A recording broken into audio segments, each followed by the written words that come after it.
Dan nanti kalau lolos ke Piala Dunia U17 jangan memboikot. Belajarlah dari sepak bola Indonesia yang dipenuhi dengan intrik politik, orang-orang yang kurang bertanggung jawab, saudara-saudara. Halo saudara-saudara, jumpa lagi dengan komentator gadungan di sini. Dengan komentator yang gadungan. Seperti biasa saudara-saudara, kalau kita sudah bertemu, pasti akan ada yang kita bicarakan. Bebas saudara-saudara, kita akan bicara apa saja, bebas tapi sopan, berguna atau tidak berguna, bermutu atau tidak bermutu. Bodoh amat kalau kata orang Indonesia. Dan saudara-saudara, hari ini kita akan bicara tentang apa ya? Piala Dunia. Tapi bukan under 20, sekarang kita bicara tentang under 17. Nah, kebetulan baru saja dilakukan drawing undian Piala Asia Under 17 yang merupakan kualifikasi untuk Piala Dunia U17 nanti di Peru pada bulan Desember 2023. Nah, dan di kualifikasi di Piala Asia U17 ini, Under 17 ini, tidak ada Indonesia tentu saja. Kita nggak akan bahas itu. Kita nggak akan bahas itu. Indonesia yang lokal pride kan waktu itu kalah di kualifikasi dari Malaysia. Nah, kita akan bicara tentang peluang tim ASEAN nih. Ada beberapa tim ASEAN yang punya peluang untuk lolos di Piala Dunia U17 saat Piala Asia U17 dilaksanakan di Thailand Juni kalau nggak salah, bulan Juni. Dan baru saja ada drawing. Nah, yang menarik adalah saudara-saudara, di grup A itu ada Thailand, Malaysia, dan Laos. Ini 3 tim Asia Tenggara nih. Nah, ini seperti apa nanti akan kita bahas di edisi kali ini, saudara. Setelah pembatalan, ya detik-detik akhir pembatalan itulah waktu pembatalan drawing Piala Dunia U20, dan kemudian ternyata benar bahwa Piala Dunia U20 dibatalkan dari Indonesia karena kontroversi penolakan Israel di Indonesia. FIFA tidak mau ambil resiko. Muncul rumor begini saudara-saudara, muncul rumor pertukaran venue, pertukaran host Piala Dunia U20 dan U20 dan U17. Konon katanya Indonesia akan ditawari menjadi penyelenggara Piala Dunia U17 karena kemungkinan tidak ada Israel di situ, sementara Peru akan menjadi penyelenggara Piala Dunia U20. Nah, rumornya, walaupun kemungkinan itu sih menurut saya tidak mungkin. Hil yang mustahil, kalau kata Sri Mulat, hil yang mustahil, tidak mungkin, tidak akan terjadi. Apalagi dengar-dengar Argentina sudah mengajukan proposal untuk Piala Dunia U20 menggantikan Indonesia. Itu berarti Piala Dunia U17 Under 17 tetap akan di Peru. Di Peru digelar sesuai jadwal. Karena Peru ini juga waktu 2019 juga dibatalkan dari penyelenggara Piala Dunia U17. Bedanya di sana waktu itu bukan masalah politik, bukan masalah Israel atau apalah, tapi masalah kesiapan infrastruktur dan belum Covid ya, pokoknya infrastruktur sehingga dipindah ke Brazil waktu itu 2009. Nah, sekarang ini dipindah tetap dilanjutkan pada mereka diberi kepercayaan FIFA untuk menggelar yang edisi 2023.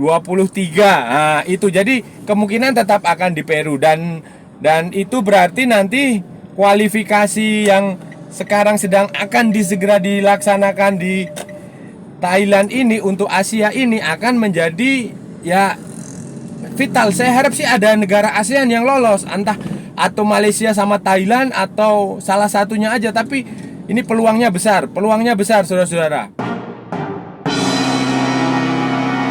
Saudara, kawan-kawan saya di Malaysia, berdasarkan drawing yang dilakukan AFC untuk Piala Asia Under 17, ternyata ini menarik ini dan mungkin belum pernah terjadi sebelumnya. Jadi ada 3 tim ASEAN, 3 tim Asia Tenggara itu masuk dalam satu grup. Grupnya Thailand, Malaysia di grup A, kalau nggak salah itu di grup A. Di grup A Malaysia, Thailand tuan rumah kan, pertandingannya digelar di Thailand. Tuan rumahnya Thailand, kemudian ada Malaysia, Thailand, Laos dan Yaman. Nah, Yaman sudah Yaman tahu sendiri kan, negaranya sedang perang. Saya nggak tahu, ternyata ada sepak bola juga di sana. Saya kira nggak ada, saudara-saudara, karena kan sedang perang di Yaman itu. Perang dengan mana ya? Perang saudara atau apa itu? Ternyata ada Yaman. Kemudian, nah, jadi pesertanya ada 16, sama kayak Piala Asia U20. Piala Asia U20 pesertanya ada 16, kemudian dibagi menjadi 4 grup, 4 kumpulan A, B, C, D. Saat masing-masing kumpulan, masing-masing grup isinya 4 tim. Kemudian nanti juara dan runner up maju ke perempat final kan, perempat final. Kemudian setelah di perempat final itu nanti ke semifinal. Tiket untuk ke Piala Dunia itu ada 4 tim, ada 4 wakil Asia itu ada 4. Jadi siapa tim yang lolos ke semifinal, ke babak 4 besar, itu otomatis akan mendapatkan tiket. Sama kayak Piala Asia yang kemarin U20 ini. Nah, itu berarti peluang Malaysia, Thailand itu besar, saudara-saudara, besar. Malaysia, Thailand, Laos. Peluang salah satu wakil ASEAN setidaknya minimal satu itu bisa. Syukur-syukur bisa 2, bisa Malaysia dan Thailand. Dan saya rasa Malaysia dan Thailand akan bisa lah lolos. Minimal target pertama ke perempat final dulu. Kalau sudah di perempat final itu kan, di fase knockout itu, di perempat final itu kan ya untung-untungan lah. Untuk lolos ke semifinal itu kan hanya ya keberuntungan sedikit bisa. Ya kalau fase grup itu kan seperti itu, fase knockout itu kan seperti itu. Jadi peluang ada. Dan saya rasa sih, saya dukung Malaysia, Thailand, karena nggak ada Indonesia di situ.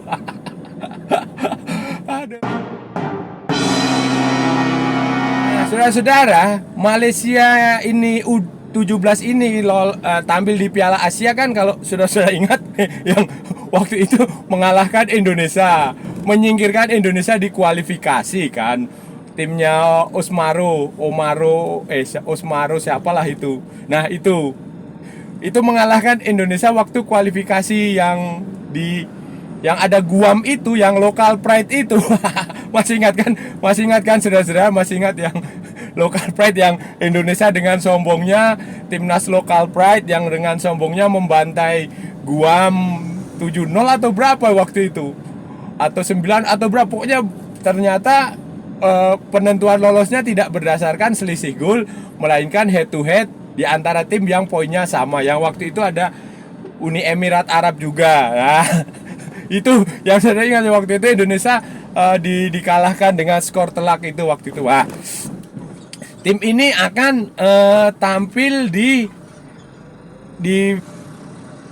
Piala Asia ini melawan yaitu Thailand. Dan kalau ada 2 tim Asia Tenggara dalam satu grup itu kan setidaknya udah kekuatannya itu udah sering ketemu gitu, jadi udah paham gitu, jadi nggak akan meraba-raba lagi gitu. Jadi peluangnya minimal itu saya rasa sih Malaysia akan lolos dari fase grup dengan Thailand nanti lah. Kalau Laos kan ya walaupun ini mengejutkan, Laos bisa lolos itu kan. Di Asia Tenggara, Laos ya levelnya kan begitu, tidak terlalu ya mediocre lah, istilahnya itu mediocre, apa ya, semenjana, artinya tuh kadang mengejutkan kadang tidak. Dan tim yang ini juga tidak terlalu bagus juga, mereka lolos ya beruntung aja gitu kan. Nah, kemudian Yaman ini ya kan, yang seperti yang saya bilang tadi, ini negara lagi perang. Saya juga kaget ada mereka punya tim nasional, ada sepak bola di negara itu, saya juga kaget. Dan bisalah Malaysia dan lolos. Malaysia Under 17 ini saya nggak tahu ya apakah pemainnya masih ikut apa. Jadi ada pemain dari keturunan Indonesia. Waktu itu dia tampil kalau seingat saya itu di Piala AFF U16. Ya timnya Omaro ini. Osmano apa siapa ya? Pelatihnya ini waktu itu di Piala AFF U16 itu ada pemain dari keturunan Indonesia. Kalau nggak salah namanya Mulia Hairi apa siapa gitu. Bin Sugiharto. Itu ada, tapi nggak tahu apakah dia main di Piala Asia U17 ini apa tidak. Saya nggak tahu. Dia dari, kalau nggak salah itu kelahiran Selangor. Dia siswa di Mokhtar Dahiri akademinya Mokhtar Dahiri itu dia pemain keturunan Indonesia itu. Itu kalau dia bagus bisa dinaturalisasi tuh ke Indonesia tuh, karena punya darah Indonesia tuh. Tapi nggak tahu saya apakah dia masih ikut apa tidak, apakah terpilih untuk skuad yang kali ini apa tidak. Tapi ya saya rasa Malaysia ini harus bisa lolos lah. Bisa, tim U17 ini juga bagus kan mainnya. Waktu kualifikasi lawan Indonesia kan permainannya jauh lebih taktis daripada timnas Indonesia waktu itu U17. Tapi kan perkembangannya kan nggak tahu. Saya nggak mengikuti lagi. Tapi setidaknya pada waktu itu ketika mengalahkan timnas lokal Pride yang sekarang udah bubar, pemainnya udah nggak tahu pada kemana, udah dikembalikan ke klub, itu mainnya bagus waktu itu. Jadi taktis. Dan saya rasa kan setelah beberapa bulan berlalu kan seharusnya akan jauh lebih matang, akan jauh lebih dewasa, akan jauh lebih konsisten untuk bermain. Dan saya mendukung Malaysia, saya mendukung Thailand, saya mendukung Laos sebagai sesama negara ASEAN untuk bisa lolos ke Piala Dunia. Karena ya harapan untuk melihat tim ASEAN di Piala Dunia U20 kan sudah pupus, saudara-saudara. Sudah pupus gara-gara masalah dalam negeri di Indonesia yang tidak bisa diselesaikan. Jadi lucu aja gitu. Jadi aduh, ya Indonesia ini siapa sih? Kok bisa mau nawar minta FIFA untuk mencoret sebuah negara gitu. Lucu aja gitu, saudara-saudara. Kalau level Indonesia itu setara Brazil, setara Jerman, setara Inggris, setara Argentina, oke lah, bikin bergain, menawar itu bisa. Tapi ya sudahlah. Ya sekarang kita fokus ke itu, Piala U17, Asia U17, dan saya dukung saudara, kawan-kawan di Malaysia. Saya dukung timnas Malaysia U17 supaya lolos ke Piala Dunia U17 di Peru. Artinya kalian harus sampai ke semifinal, harus mencapai semifinal untuk bisa lolos ke Peru. Nah, semoga Thailand dan Malaysia lolos lah. Bisa lah, kecil lah itu. Seperti halnya Piala Dunia U20, Piala Dunia U17 ini juga penting, saudara-saudara. Penting untuk apa ya? Untuk pembinaan pemain sepak bola. Di mana-mana saja, di mana-mana di seluruh negara di dunia ini tuh penting pembinaan. Walaupun belum ada jaminan juga pemain yang sukses di level junior akan terus berlanjut sampai ke level senior, sampai ke Piala Dunia, sampai ke mana-mana lah. Itu sudah banyak buktinya. Pemain-pemain di lokal di Indonesia, baik pemain-pemain lokal di Asia Tenggara, di Asia, hingga pemain lokal di dunia itu banyak. Itu sudah di Indonesia tuh ada pemain lokal, pemain asing Brasil, namanya Hugo Gomez. Panggilannya Jaja. Hugo Gomez itu dulu ikut Brasil U17 waktu Piala Dunia U17 tahun berapa ya? Pokoknya udah lama itu. Nah, sekarang dia ya berkutat di situ-situ aja di Liga Indonesia. Main di Madura United itu. Terus ada lagi, ada banyak contoh yang pemain itu hebat waktu junior. Kemudian ketika senior Di Indonesia ya, khususnya di Indonesia ya. Kalau di Malaysia saya nggak kurang terlalu paham. Cuma kalau di Indonesia itu banyak kayak gitu, jago di junior, nanti begitu udah naik level ke senior udah loyo. Begitu itu banyak. Di level dunia juga ada kayak gitu, pemain-pemain yang ada banyak lah itu yang kayak si siapa yang dari Brasil tuh, siapa Adriano, terus yang pemain masa lalu ya.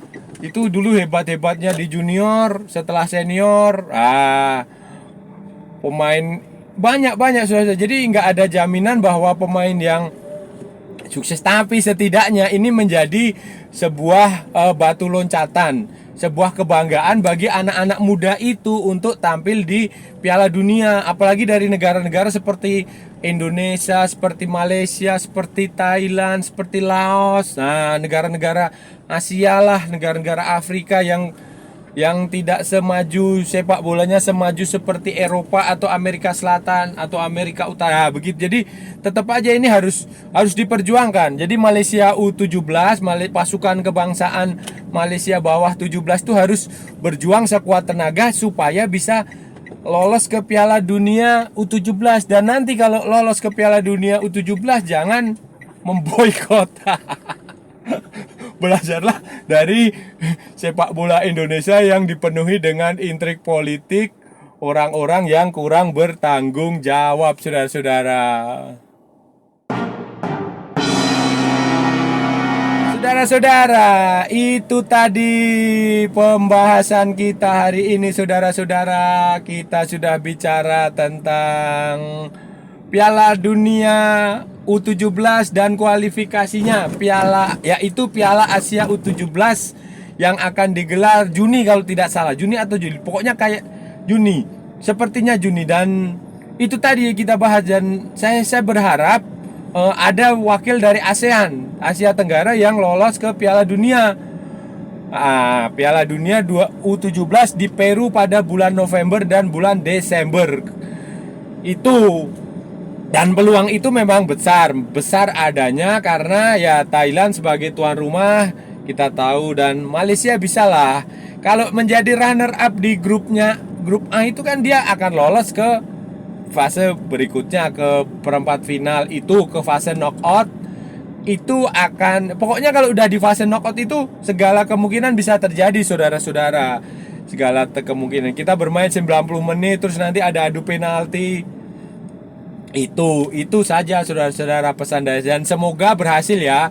Semoga Malaysia U17 berhasil, semoga Thailand U17 berhasil lolos ke Piala Dunia untuk mewakili Indonesia, mewakili Asia Tenggara. Sebagai warga negara serumpun, sebagai negara tetangga, terus saya ikut senang lah kalau lolos. Dan ya selamat berjuang ya. Itu tadi saudara pembahasan kita hari ini. Kalau ada salah-salah ya mohon maaf, tapi kalau itu benar berarti sebuah kebenaran. Oke saudara-saudara, kalau Anda merasa channel ini berguna, bermanfaat, silahkan like, share, and subscribe. Tapi kalau tidak, abaikan saja. Ikuti pula akun media sosial Komentator Gadungan, ada di Instagram, ada di Facebook, dan ada di TikTok. Oke saudara-saudara, sampai bertemu lagi di edisi berikutnya. Salam olahraga dan merdeka.